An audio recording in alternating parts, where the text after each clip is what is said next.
Listen up. This isn't some theoretical exercise. This is a live strategic briefing on a critical, and I mean critical, national security failure. That's not hyperbole. That is the cold, hard reality of the U.S. nuclear fuel supply chain. You know what that is? It's an energy hostage crisis. And the ransom is our national sovereignty. And this is exactly where we find ourselves. Our entire nuclear power infrastructure, the thing that generates nearly 20% of all U.S. electricity, is living permanently at this critical threshold. One supply shock, one geopolitical chess move, and it's game over. All right, Section 1, let's quantify this threat and put a name to the adversaries who now hold the switch to America's energy future. Just look at this chart. Russia controls 44% of global uranium enrichment. China controls another 14%. You do the math. Our two primary adversaries command a staggering 58% of the world's supply. And the United States? We're at a pathetic 8%. And here's the kicker. Even that is produced by a foreign-owned company. Now, some folks will tell you the Department of Energy is on the case. They'll point to a recent $2.7 billion investment. But this chart puts that number into brutal perspective. That investment? It's a drop in the ocean compared to the fortress of 58% market control held by Moscow and Beijing.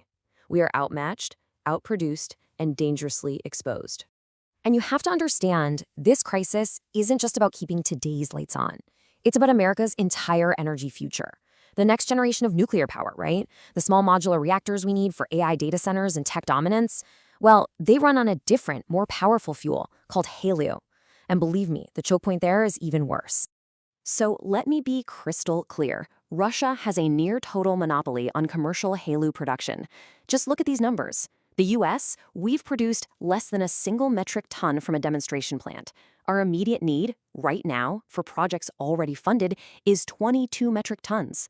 We are literally building our entire technological future on a foundation that is controlled exclusively by an adversary. Adversary control is only half of the equation. The other half is a terrifyingly short and totally unforgiving timeline. So let's look at the clock, because this is where the threat becomes imminent. 10 million SWU. That number represents America's annual enrichment gap. 10 million separative work units. That's the amount of nuclear fuel we are forced to import every single year just to keep our current reactors from going dark. Now, the Department of Energy will tell you they have a plan, that new facilities are coming, but just look at this timeline. The ban on Russian imports goes into effect in 2028. Our domestic facilities, if we're being optimistic, might come online between 2030 and 2031. You see that? That's a fatal 2 to 4 year gap where we are running on fumes, just gambling that nothing goes wrong. Someone looking at this strategy summed it up, and it was brutal, and it was accurate. We are praying that our adversaries show restraint. We are praying that these incredibly complex, first-of-their-kind industrial projects face zero delays. That is not a strategy. That's not a plan. So it's time to wargame the one-shot kill scenarios. These are the plausible events that could trigger a systemic collapse of our nuclear grid. We've identified 4 high-probability scenarios. The Russian cutoff, Moscow just turns off the tap. The China-Russia cartel, a coordinated market takeover. The AI energy apocalypse, a sudden surge in power demand that exposes our fuel shortage. And of course, a direct infrastructure attack. Any single one of these is a national crisis. And that cartel scenario, that's not a future threat. It is happening right now. Look at this data. After years of zero shipments from China, zero, suddenly in 2023, they export almost 175 metric tons of enriched uranium to us. The scheme is simple. Russia sells its sanctioned fuel to China, and China turns around and sells its own production to us. We banned Russian imports only to become dependent on China. It's an active circumvention of U.S. law, and it's making a mockery of our entire sanctions regime.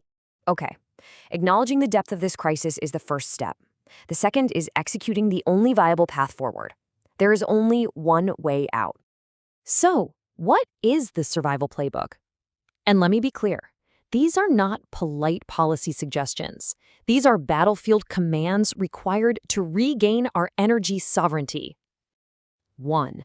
Accelerate everything. Those 2030 production targets, they have to be met by 2028 to close that fatal gap. 2. Mandate strategic reserves. Force utilities to stockpile 4 to 5 years of fuel, not the 2 to 3 they have now. 3. Build a nuclear NATO with our allies, creating real treaty obligations for fuel access in an emergency. 4. Engage in tariff warfare, block adversary material. And 5. Coordinate demand for next-gen fuel to justify building bigger, more efficient facilities. These are non-negotiable. The kill line is real, the threats are documented, and the timeline is unforgiving. Every delay, every single budget fight, every day of inaction brings us closer to the moment our adversaries decide it's time to pull the plug. The clock is counting down. Congress must act now.